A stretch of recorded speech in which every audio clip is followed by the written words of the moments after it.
Greetings from beautiful Palanga by the Lithuanian seaside.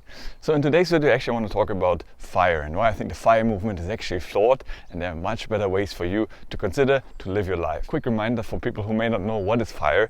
Actually FIRE stands for Financial Independence, Retire Early. So that's a movement that really became popular a couple of years ago, where the basic idea is that in your young years you really start aggressively saving and put as much money as possible aside so that in your mid-30s or early 40s you can actually already retire and annually withdraw 4% of your total portfolio that you've saved up basically, and that way never run out of money and essentially live without having to work a single day until the rest of your life. So sounds pretty good, doesn't it, right? And when I first read about it I also liked the idea, but I generally think that idea is actually flawed. It sounds a bit too good to be true, and there are a few considerations I want to share with you. Of course, ultimately it's your decision, and I do think there are some good ideas behind the movement of saving, etc., living a frugal life. I think there's some good lessons we can learn from it, and obviously the opposite is also not much better. If you make 10 million a year, let's say, amazing income, but at the same time you end up spending 11 on various things, your big villa and yacht, etc., that's also not the smartest idea. So I think there has to be a balance in between, and in this video I want to go through those points. So the first point has to do with unrealistic savings. Now,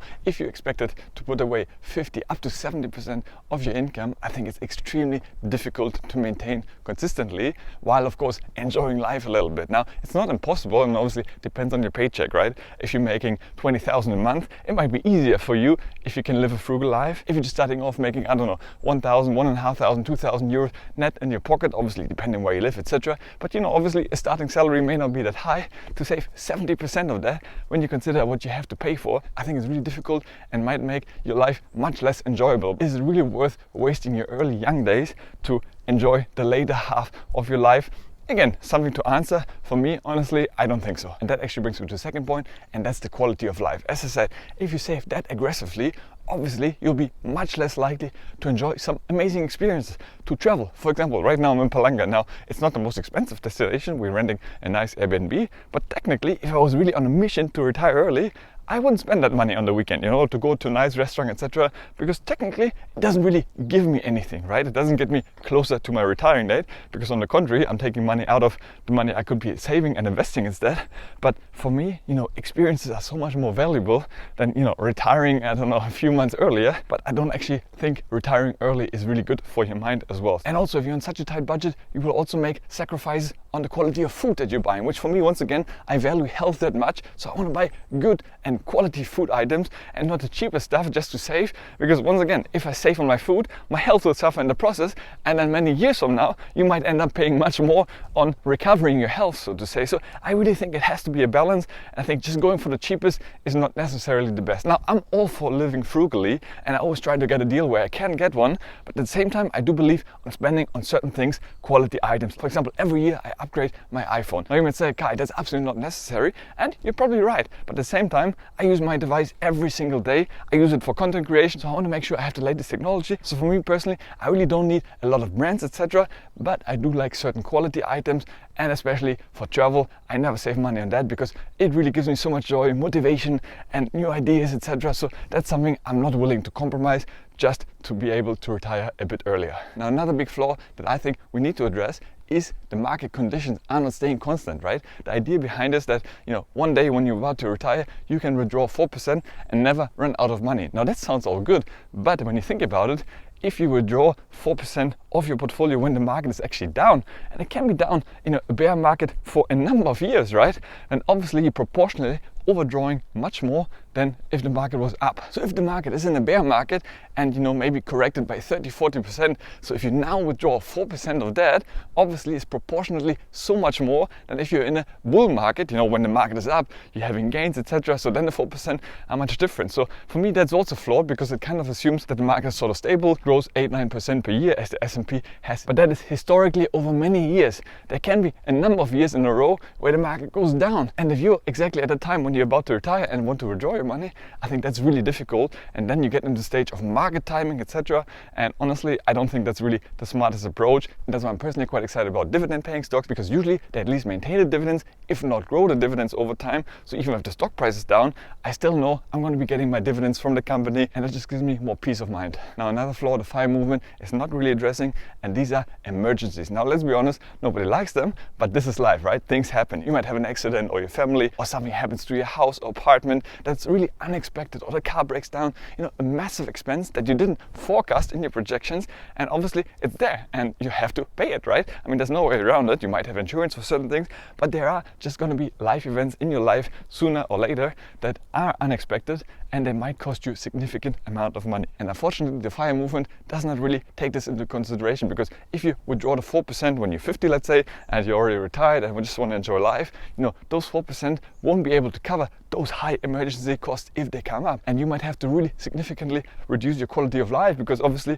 you have less for other things that you want to spend on from those 4%. So I think that's also something to keep in mind, that these things do come up. And I think with this 4%, you're really on a tight margin to maintain your lifestyle, so to say. And when we talk about lifestyle over time only goes one way usually, and that is up, right? We get more comfortable with things. Once we're used to it, we want more of it. Once you start enjoying 5-star hotels, it's tough to go back and enjoy 3-star hotels, consistently over time. So usually we get used to a certain standard and we want more of it, ideally grow it over time. So that's another thing, that the 4% rule doesn't really take into consideration the lifestyle inflation, because all of us, we want to live a good life. So unless you're prepared to eat ramen for the rest of your life, or the same things that you've been doing for the last 20 years, for the next 20 years, then I think it's also going to be challenging to keep up with your lifestyle inflation over time. And moving from lifestyle inflation to the real inflation, because inflation is real. It's here, ladies and gentlemen. You probably noticed it, same as I did, when we go to the supermarket, when we travel, when we rent an apartment. All of the prices only go in one way, and that is up. And it's been absolutely high in the last few years, especially. It's been exaggerated, of course, and while I think it will come down in the coming years, I most likely also think in 10, 15, 20 years, we will have the same situation again, where in a number of years it will be extremely high and definitely outpace 4%. So if you can only withdraw 4%, but prices go up by 10%, obviously you can do the math for yourself. You're going to be running out of money sooner than you think, because price is also getting more expensive, and the 4% may not be able to cover for higher grocery prices, for your rent, etc., whatever you have to pay for. And I think that's a real concern for the FIRE movement. And in line with the everyday expenses, don't forget, as you age and then supposedly living free and enjoying life, your health expenses will become more and more prevalent. When you're young, you don't really care about it, but once you get older, definitely you're going to be visiting doctors much more often, investing into your health and having to spend on healthcare, etc. And that's also getting much more expensive, I think, especially in the coming years, because in many countries around the world, the public healthcare system is actually broken. So I think there's a push towards private healthcare, and that, ladies and gentlemen, is going to be very expensive. And once again, I'm not sure the FIRE movement really considers for that, because that would come out of the 4%. And if those costs are increasingly rising over time, again, I'm not sure how you'll be able to cover that with your 4% withdrawal rate per year. So that's another consideration to keep in mind when you go after that movement. And another big point to consider is the mental aspect, and that people actually burn out trying to pursue aggressively the saving strategy, and that can also lead to social isolation, because as I said, instead of traveling, let's say, with your friend or going to a concert, which really financially doesn't get you closer to your goal, you may decide, no, I better stay at home, and that can socially isolate you, because all your friends who don't follow the FIRE movement might go out, enjoy life and travel, etc. You always end up being the party pooper, so to say, and stay at home and don't do anything because you want to aggressively save. And in addition to taking a toll on your mental health, because you're not seeing anything, you're not getting any new inputs, you really also socially isolate. You might find your friends on online forums with like-minded people who talk about FIRE, and that's all great, but in the real world you make connections by meeting people, going out there, experiencing things together. So I think that's also something to really keep in mind, because we only have so many years on this beautiful planet. So, and I think especially in the early years, you really live from those experiences that you make early on, and that can carry you through the rest of your life. Now you might think I'm totally opposed to the idea of FIRE movement, and that's absolutely not true, because I really think being conscious about your spending, tracking your spendings, and putting the money to invest into your future is a great thing to do. And that's what I do as well. I do track my monthly budget. I do invest every single week into my dividend growth stocks, and I track my net worth, which I obviously want to see growing month after month. But I do believe a better way of FIRE is, instead of mostly focusing on savings, instead focusing on growing your income, because the higher your income, the easier the saving is going to be for you, right? And that's why I generally believe investing some of the money not just into the S&P 500 but into the SME 500. Invest into yourself, buy some courses, go to some masterminds, attend different classes, etc., that grow your skill sets, and the higher skill set later on you can then monetize to generate more money, more income, more profits for your company, or advance your career. But if you only look to saving money,